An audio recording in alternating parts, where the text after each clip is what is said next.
We are going to take your calls. So it's time to put on your headphone, Mr. Fough, and we are going to listen to the people. The numbers to call locally, it is 465 2555. That's the local number. And the overseas number is 1-718-577-2916. We welcome your call wherever you are. Working for you, good afternoon. Good afternoon, gentlemen. Good afternoon. Good afternoon. Quite a mouthful this afternoon. The talk was very informative. And I want to congratulate the consumer representative and also the host, Thank you. Mr. Williams. Thank you. Thought he did an excellent job. I have a few questions that I would like to ask or maybe comments. And one of them that jump out at me is the labeling. And I think that's very, very important. Because now that we are more or less catering for international visitors and returnees and people who have traveled abroad, I think it's very important that we look at that more in depth and what is standardized in North America and Europe. I believe it's very, very important for us to really, especially local produce, that we have proper labeling for many reasons that probably has been identified before. If at any time that you had any health problems from any product that you might purchase, you must be able to look and see any labeling. And with the labeling also, I believe it is important for these establishments to produce a receipt. Because like I think Mr. Fough alluded to, that if you don't have a receipt, you can't make a complaint. A lot of times when you buy drinks all over or buy food all over, you never get a receipt. They never give you a receipt. So there's no way you can go back later on and say, look, I bought my food from you or bought my drink from you. I think it should be made mandatory that a receipt and labeling be put on the products. That is standard practice. I would like to really emphasize that. There's a number of other things too, but like I said, my time is limited, but just another quick consumable item I'd like to bring forward. For example, and I'll go to another area. If you purchase a vehicle online from a Japanese vehicle, you get a lot of information there that is Japanese. Sometimes you can't even find the VIN number. You can't even find any information about it. And it's being allowed to come in here without proper labeling and information related to the vehicle. That is a serious problem. Okay? That also go further to make reference to the specifications requirements for that vehicle. A North American vehicle, for example, coming here, the specifications are required that is different to anything go to so-called third world country. That vehicle is not being inspected as vigorously as maybe it's been going to North America. And I've proven that's why I can say that. So that's another area. One last thing I would like to mention, and that is to do with the price fixing. Now, a lot of our businesses, some businesses I must say, they have what one will call a price fixing arrangement. That some businesses you go to, you'll never see the price lower than a certain price. But at the same time, the consumers don't have any kind of control. So they establish their rates, their prices, or whatever it is, because they have an association.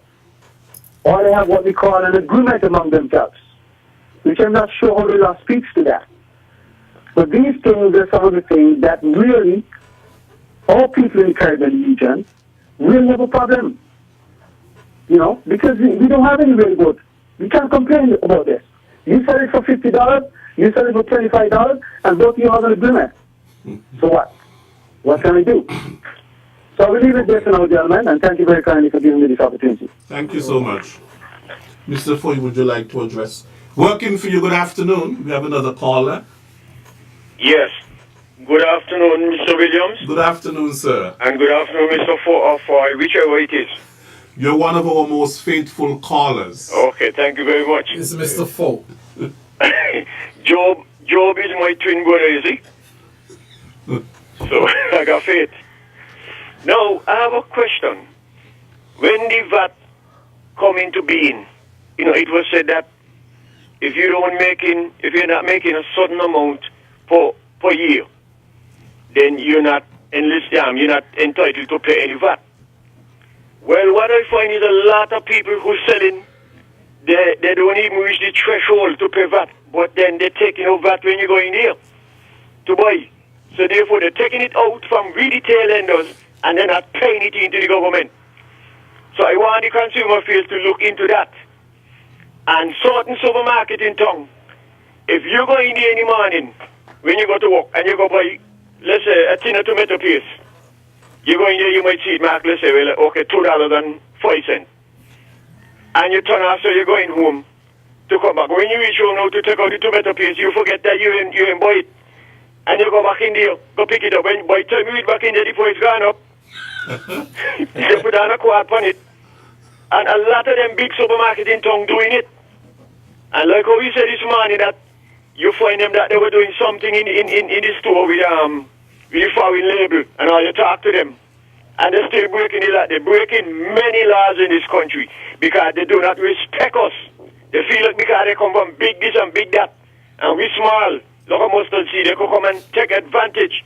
So I am just calling you all, and I'm giving you all a hard push and more gasoline to go after them, please, because they're killing us. They're deliberately doing it. And anybody who break the law should be penalized. I don't care who it is. Could be me. I will report myself to the police that I break the law. Thank you very much. Thank you, sir. Yeah, okay. Barking for you, good afternoon. Hello? Hello, good afternoon. Yes, good afternoon. I'm here listening, and I heard y'all talking about the Chinese products. Seeing that the labels, most of the labels are in Chinese, but my thought is this: do you all have some health connection with, like, the U.S. or other places to check to see if these stuff were tested? Because a lot of the products where you see those Chinese carry to the Caribbean and other areas, they cannot sell them in America because they're having so much chemical that causes cancer. They're banned from here. So a lot of the stuff y'all are getting are real inferior stuff. And one of y'all talk about buying from a store, and maybe buying it from one store it costs $50, and going up the road it costs $20. My thing is this. Here now, for example, if I go to a store, I buy something and I see the price store costs less, I can return it and go buy it where I can get it cheaper. Do y'all have return policies in St. Kitts? Is it mandatory for the store to state their return policy, which I think it should? Because like here, a lot of the Chinese, they don't like give back money. When it comes to money, they don't hand back money. They got a problem with giving you back your money. They always want to give you store credit. So you must always deal with the inferior things. So I think y'all should look into setting up mandatory stating return policy so the customer will know their rights in returning products. So if I see it up the road and it's cheaper, I can return your stuff and go buy it where it's cheaper. You have a good day. Thank you. Working for you, good afternoon. Yeah, I want to work with me on the dog food and animal food because that's still in charge from them. As if like, why are food still? Thanks. Okay, sir. Working for you, good afternoon. Yes, hi, good afternoon. Good afternoon. I just have a comment on something that Mr. Fough had mentioned.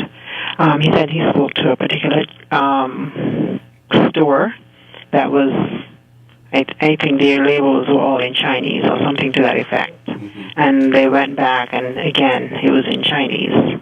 So they again spoke to them. My thing is, if you give them a warning and you go back and it's still there, I mean, don't they have can't they just get them off the shelves and just dump them somewhere? Like, don't they have the authority to do that? We remove Since them it's against the law. Yes, remove them off them. the shelf. We contact health department and they discard the product. Okay. Okay. So the second time, for sure, you guys would just take them off. Yeah. Okay, thank you. Okay, thank you. Okay, Mr. Fough. Working for you, good afternoon. Oh yeah, good afternoon, gentlemen. What I would say, if you go into a supermarket and you see Chinese language or any other language that you cannot understand, leave it. Leave it there. There's so much different supermarket we have in St. Kitts. Yes, and we have quite a few. We don't have to take up things, but it is dangerous to health. So we should just leave it there. There's so much different supermarket, and there's so much different nice thing in the other supermarket. You don't have to take up a language that you can. You don't even have to say nothing to them. Leave it. Thank you.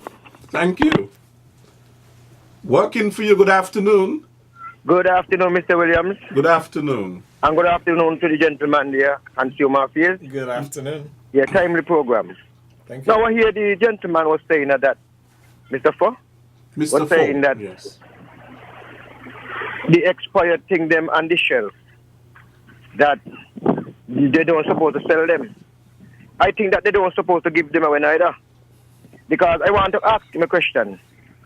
If any business place like a supermarket or shop give any expired thing to anybody, whether to give a pig or to give the children them to eat, because they ain't buying them, they give them, and they take sick. If they can do anything about it, the person who takes sick can do anything about it. Because it's them take it, it's them give them. So when they got these expired things, what they do, they prefer to dump them or to give somebody to get a pig. Because I think these things insure. And the next thing again, that I think that the consumer fear must go on fast enough to put you. Because it broke my heart sometimes to see that this week I take up something, and next week I go back. You see a different price. And for half of these things where we take up. Like a piece of cheese. Okay, them was taking up cheese. And the cheese was cheap. But now you go back now, you take a piece of cheese, the same weight, the same size. When you look, the price gone up on it. And I think it's hard for us to pay in VAT still when they VAT half of these things. Anyway, wonderful program. Thank you. Working for you, good afternoon. Yes, I just hear him. Get on the line. Good afternoon. Yes, hello, good afternoon. Yes. Just calling back here on the labeling language stuff. I'm not sure if it's in legislation, but I believe that conformity, again, international standards, when it comes to labeling, I believe the product should be labeled in concert with the law of the land.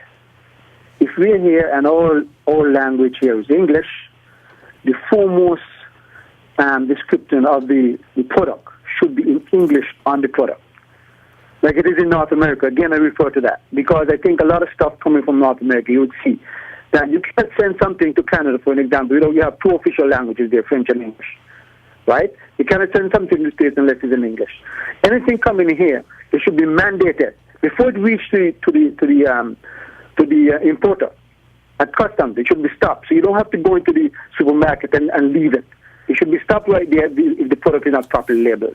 And language is key.